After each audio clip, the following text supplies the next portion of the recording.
The goal of the programs, access to markets and integrations through technical standardization, is to help facilitating the commercial exchange between its countries. The basis for its implementation is the increase of the technical requirements to commerce that in a global level demand the supply chains. The WTO, World Trade Organization, recognized in its agreement to technical barriers to commerce that such normatives can become severe commercial obstacles and established that in as much as possible, requirements must be based on international standards such as ISO and IEC. It was possible to put the project into practice as a result of the IADB's own objectives, as well as its own tools such as the MIF, Multilateral Investment Fund, and after a long process of going back and forth, it finally started in 1991. Its development is considered of great importance. In 1991 and 1994, the engineer Lawrence Eicher, as the General Secretary of ISO, and the engineer Pablo Benia, as the President of Pan American Standard Commission, COPANT, after its name in Spanish, carried on several meetings in Washington with Enrique Iglesias from the IADB, Inter-American Development Bank, and also with directors of different technical departments. During the first meeting in 1991, one of the topics which was on the table, among others, was the financing of a Latin American network of rules and standards within COPAN's scope. This network was impossible due to the fact that the IADB only agreed on giving a refundable loan through their governments. As a result, their president announced the creation of MIF, Multilateral Investment Fund, which was going to be able to make use of non-refundable funds. The Multilateral Investment Fund was created in 1993 by the Inter-American Development Bank with the objective of supporting the development of the private sector in Latin America and the Caribbean through projects that pilot highly innovative concepts and value-added initiatives. Our initial budget was $1.3 billion. In the second meeting in 1994, with Enrique Iglesias, the IADB's president, the main topic was related to the delay Latin America had in the introduction of the successful rules ISO 9000 and the importance of promoting its application in small and medium enterprises. As a consequence, Iglesias committed the IABD's support for the moment whenever the MIF could be productive. That's the reason why, in 1999, a meeting was called in Washington, where ISO, COPANT, and UNIT attended among others. In that meeting, they elicited Latin American countries to present national projects that encouraged the use of standards as ISO 9000 and the ISO 14000. As a result, projects from 15 countries were approved, but since the announcement did not privilege the standardization bodies, even though it was promoted by the ISO and COPANT, only 7 of them could profit from the financing.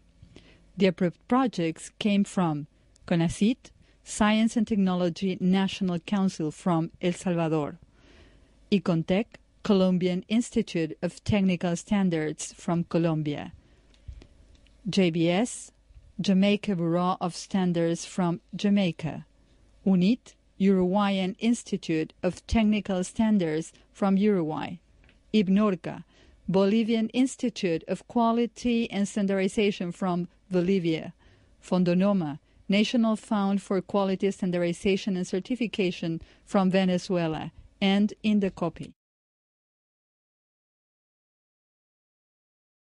Estos programas, en la mayor parte de los casos, se realizaron entre el año 2000 y 2004.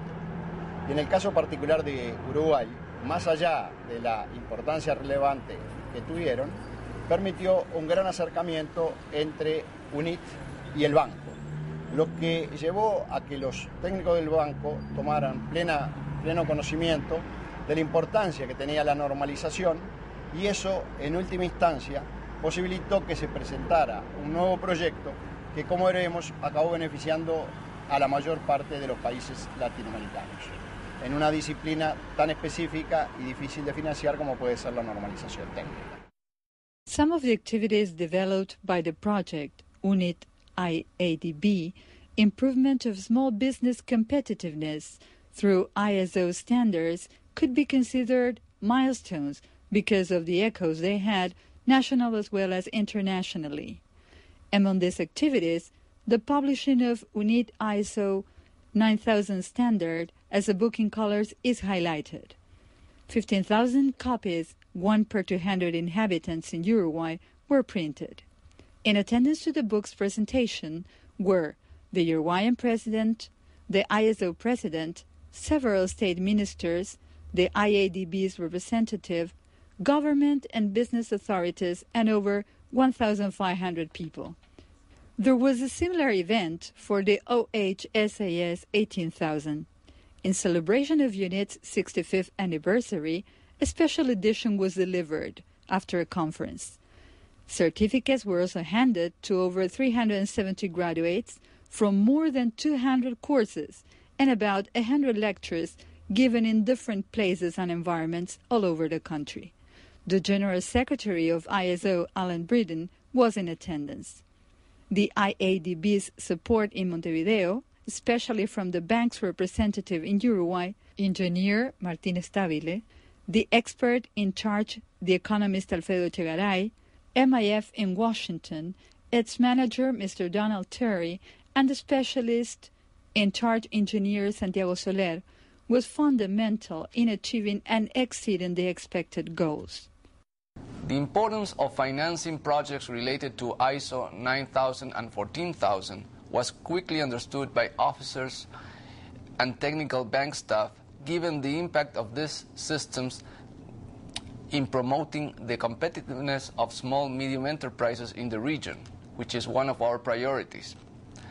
The project concept and proposal submitted by UNIT to the Inter-American Development Bank office in Uruguay and later analyzed by the team in our headquarters in Washington caught our interest, and through UNIT we got to know how the standards world work. We learned and realized that the project would have a high impact nationally and also internationally through the harmonization of standards that could contribute to the economic integration of regional trading blocs like Mercosur. We also realized that the impact that this could have in the competitiveness of individual small-medium enterprises in terms of market access. This was the genesis of the first regional project that was later replicated in the Andean community, CARICOM, and Central America. UNIT found in the AIDB a partner that was on the same track. The specialists in charge of guidance and supervision of the projects are truly experts on the subject and cooperate in the making and the execution of the proposal. The funds were spent on actual needs without the imposition of foreign experts. Esto nos dio pie para intentar presentar un proyecto regional específico sobre normalización. Pero los montos a los que aspirábamos en el entorno de los 15 millones de dólares descalificaban a la Comisión Panamericana de Normas Técnicas como organismo ejecutor, dado el bajo presupuesto con el cual dispone esta organización. Por tanto, debimos buscar otra alternativa, y así fue que lo que presentamos a nombre del Mercosur fue un proyecto en el cual UNIT figuraba como ejecutor y director regional y los organismos de normalización de Argentina, Brasil y Chile como ejecutores y los de Paraguay y Bolivia como beneficiarios. El estudio de este nuevo proyecto, su trámite, ajuste y aprobación por parte del banco, insumió a técnicos de UNIT y el BID aproximadamente un año de trabajo. Durante todo este tiempo, además, estuvimos alentando a las diferentes regiones latinoamericanas a presentar proyectos similares. Y finalmente, en la Asamblea Copán, realizada en mayo de 2003 en Jamaica, tuvimos el honor de presentar formalmente el proyecto UNIT-Mercosur con la aprobación para su financiación por parte del Comité de Donantes del BID ya obtenidas. Eso podemos considerar que fue el verdadero inicio de estos proyectos que se están realizando en Latinoamérica. As a result of the interest shown on the project, complete copies of the proposal were sent to all COPANS members, giving total cooperation to those who would promote similar projects in other subregions of Latin America and the Caribbean, and in particular to those willing to put the project into practice at a regional level. This responsibility was taken by UNIT for Mercosur, Incotec, Colombian Institute of Technical Standards for the Andean Community Nations, Inteco, Institute of Technical Standards of Costa Rica for Central America, CROSC, Caribbean Regional Organization for Standards and Quality for the Caribbean. The general objective of these projects is to promote competitiveness through participation in the process of regional standardization, national and sectorial, in order to facilitate the exchange of services and the integration process in a regional and global context. The specific objective is to develop in each country a pilot experience to support the technical standardization to show the private and public sectors its strategic importance in facilitating commerce and, consequently, the need to sustain it.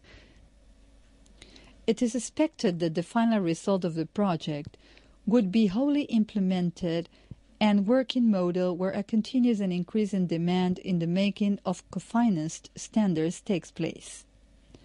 All the programs have 4 components. The first, sensibilization, aims to develop conferences, to emit reports to the media, to publish standards compendiums, and to make their public presentations, and also to participate in fairs and congresses. The second and main component, standardization, includes the drawing of national standards, the matching of regional standards, and the participation in international committees. The third component, training, will develop courses on standardization and conformity assessment evaluation, as well as on the topics that are part of the standardization program. The fourth component changes according to the sub-regional programs. In general terms, it deals with the spreading of the results obtained in the other components and to ease the matching of sub-regional standards. The assigned dollar amounts for the components and for the entire project would vary regionally. The IADB-MIF project has funding available for about $15 million. The MIF's contribution to this fund is almost $9 million, while the local contribution is a bit more than $5 million. The Mercosur has $4,001,500, the Andean region $4,700,000, Central America $3,600,000, and the Caribbean $1,790,000. The following chart displays MIF's funds breakdown according to components and regions: Mercosur, Andean region, Central America, Caribbean.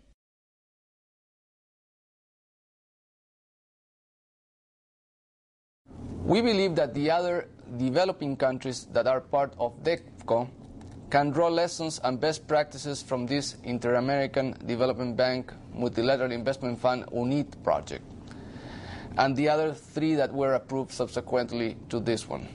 Therefore, I encourage you to contact UNIT and ourselves to learn more about how the project was designed and the results that it has achieved to date.